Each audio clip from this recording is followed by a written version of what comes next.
बोलिए सदगुरुदेव भगवान की जय। श्री रमण बिहारी लाल की जय। गुरुर् ब्रह्मा गुरुर्विष्णु गुरुर्देवो महेश्वराय। गुरु ही साक्षात् परम ब्रह्म तस्मै श्री गुरुवे नमः। खंडमंगलाकारं व्याप्तं येन चराचरं तत्पदं दर्शनं येन तस्मै श्री गुरुवे नमः। तस्मै श्री गुरुवे नमः। श्री कृष्णाय वासुदेवाय हरे परमात्मने प्रणतक्लेशनाशाय श्री गोविंदाय नमो नमः। परम पूज्य सदगुरुदेव भगवान की जय। वास्तविक आध्यात्म जीवन में आने पर, आध्यात्म हृदय में प्रकट होने पर, गुरु कृपा से गुरु की महिमा उस अंतःकरण के अंदर जो है वो दिखने लगती है। बाकी सामान्य जन गुरु की महिमा का इतना महत्व समझ नहीं पाते हैं, क्योंकि अविवेक है। राग और द्वेष के चलते हुए जो वास्तविक सत्य है, जो वास्तविक जो कर्म और अकर्म है, उसका बोध नहीं हो पाता। लेकिन जब गुरु चरणों की कृपा हो जाती है, उस स्थिति में प्राणी वास्तविक ही गुरु तत्व की महिमा हृदय में समझता है, जैसा भी महापुरुषों की कृपा से समझा है। लेकिन गुरु तत्व है क्या? अगर सही माने में गुरु महाराज के चरणों की कृपा से अगर कोई प्राणी समझता है, तो गुरु तत्व ब्रह्म तत्व ही गुरु तत्व है, जो कि चराचर जगत के अंदर व्याप्त है, कण कण के अंदर व्याप्त है। इस आत्मा से भी परे परमात्मा ही गुरु तत्व रूप है। जो परमपिता परमेश्वर परमात्मा है, वही मार्गदर्शन देता है, वही गुरु रूप में प्रकट होता है, उसका अवतार होता है। और ऐसा भी हमने सुना है कि हर शिष्य के लिए गुरु का अवतार होता है, क्योंकि गुरु सर्वव्यापक है, हर जगह व्याप्त है।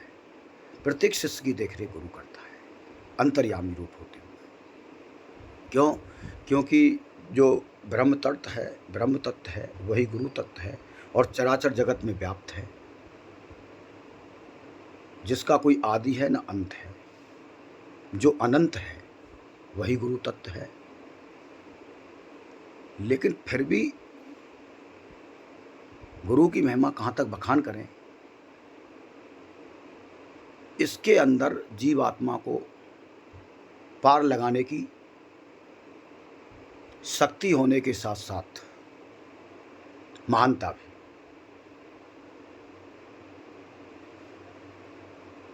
क्योंकि चराचर जगत में जितने भी मानव प्राणी जीवात्मा है या अन्य अपनी गलतियों से किसी भी योनि में जा चुके हैं, और जो अन्य योनियों में जा चुके हैं उनमें से भी सिद्ध हो सकते हैं, इसमें कोई संशय नहीं है, कोई संदेह नहीं है। क्योंकि कुछ समय के लिए कुछ योनियां भोगने को मिल जाती हैं प्रारब्ध के चलते हुए। उदाहरण दे देते हैं जड़ भरत जी का।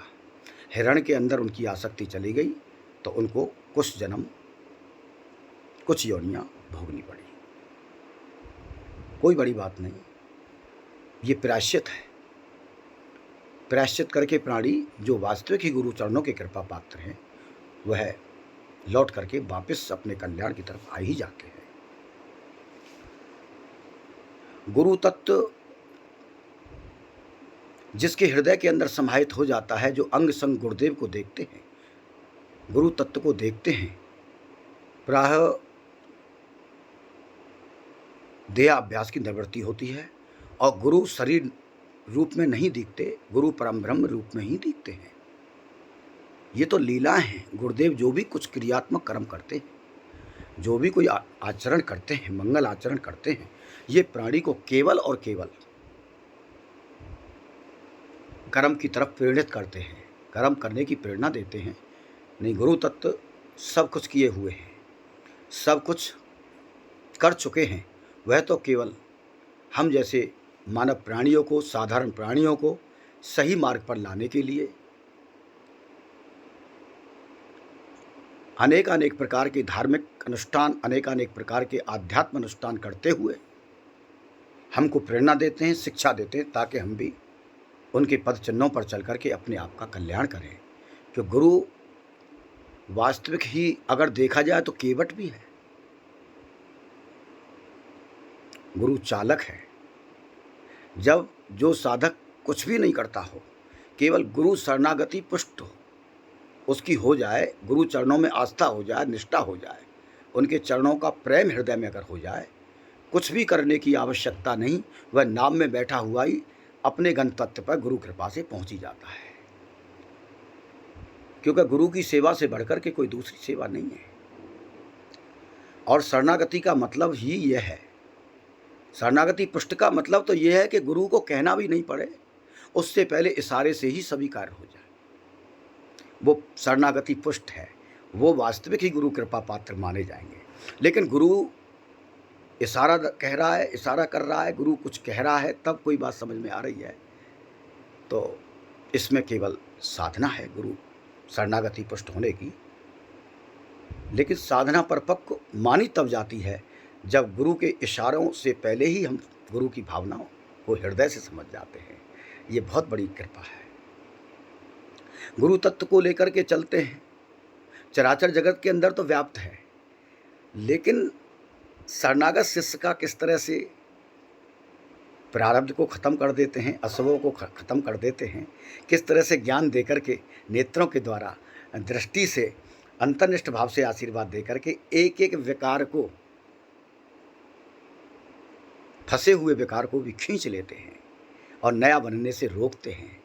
जब भी कोई शिष्य कोई अपराध करता है, कोई गलती, कोई माया के कारण, अविद्या के कारण कोई अपराध बन भी जाता है, तो गुरु उसको तत्काल साफ कर देते हैं। ये गुरु तत्व की महिमा है।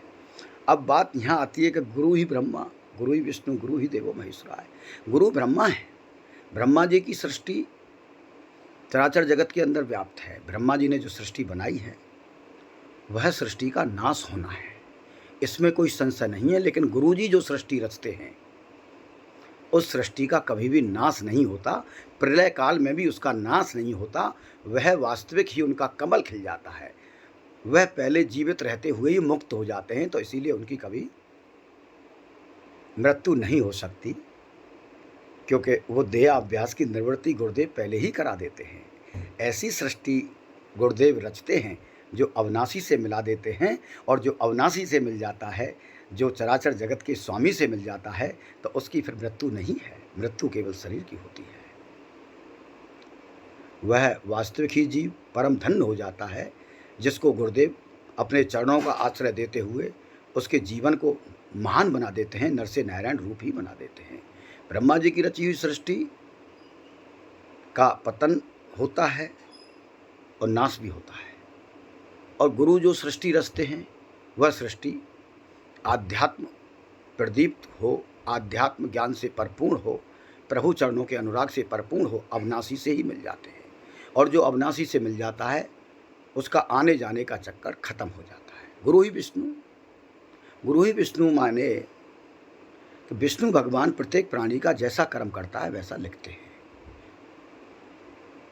अवगुणों को और गुणों को संभाल के रखते हैं और संसार का पालन पोषण करते हैं।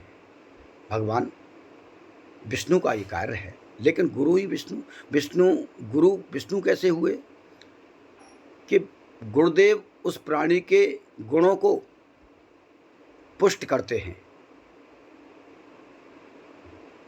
उस गुणों को पुष्ट करते हुए उस प्राणी का जीवन को गुणों के चलते हुए आध्यात्म में पहुंचाते हुए उसका पूरी तरह से ध्यान रखते हैं और गुणों को पुष्ट करते हैं। और अनेक प्रकार से जो भी कोई पापाचरण होता है उसको गुरुदेव साफ कर देते हैं और उसको नित्य नई प्रेरणा देते हैं। गुणों को पुष्ट करते हैं, कर्मों को साफ कर देते हैं। ये गुरुदेव भगवान विष्णु का कार्य इस तरह से करते हैं। गुरुर्देवो महेश्वराय, भगवान भोलेनाथ, भगवान महेश सृष्टि का संहार करते हैं, सृष्टि का प्रलय करते हैं। गुरुदेव हमारे किए हुए अशुभ कर्मों का, किए हुए पापाचरणों का, उन दुराचारी के कर्मों को संहार कर देते हैं, उनका नाश कर देते हैं और इस प्राणी की वास्तविक प्रलय को रोक देते हैं और प्रलय काल में भी इनको आध्यात्म लोकों में भेज देते हैं। भगवान नारायण के चरणों का आश्रय दिला देते हैं। जैसा भी हृदय में भाव आया गुरु के प्रति, आप जो भी अच्छा लगे इसको सुने और समझें, जो अच्छा नहीं लगे उसको नज़रअंदाज करें। जैसा गुरु तत्व के लिए, क्योंकि गुरु शरीर नहीं है, गुरु परम ब्रह्म परमेश्वर परमात्मा की आत्मा ही गुरु है, जो कि निर्विकार है, सच्चित आनंद स्वरूप है, किसी भी प्रकार की कोई अपराध नहीं है, निरु अपराधिक है। और कहा भी है, भक्त भक्ति भगवंत गुरु चतुर्थ नाम वप एक, इनके पद वंदन किए नासे विघ्न अनेक। अनेक प्रकार के विघ्नों का नाश हो जाता है, वह गुरु तत्व है। उसके जीवन में आने पर, अंग संग आने पर, उसकी प्रत्यक्षानुभूति करने पर प्राय जीव मुक्ति हो जाता है, जो वास्तविक ही गुरु चरणों की सेवा में और गुरु आज्ञा में जो रहते हैं वह धन्य हो जाते हैं जीव। अगर इसमें कोई भूल हो, कोई कमी हो, क्षमा करें। जय श्री कृष्ण, सुप्रभात। आपका दिन मंगलमय हो, भगवान नारायण से यही प्रार्थना करते हैं। गुरु पूर्णिमा की आप सभी को बहुत बहुत हार्दिक शुभकामनाएं। आपका मंगल हो, गुरु चरणों का प्रेम हो, गुरु शरणागति पुष्ट हो, ऐसी भगवान नारायण से, चराचर जगत के स्वामी से प्रार्थना करते हैं। जय श्री कृष्ण।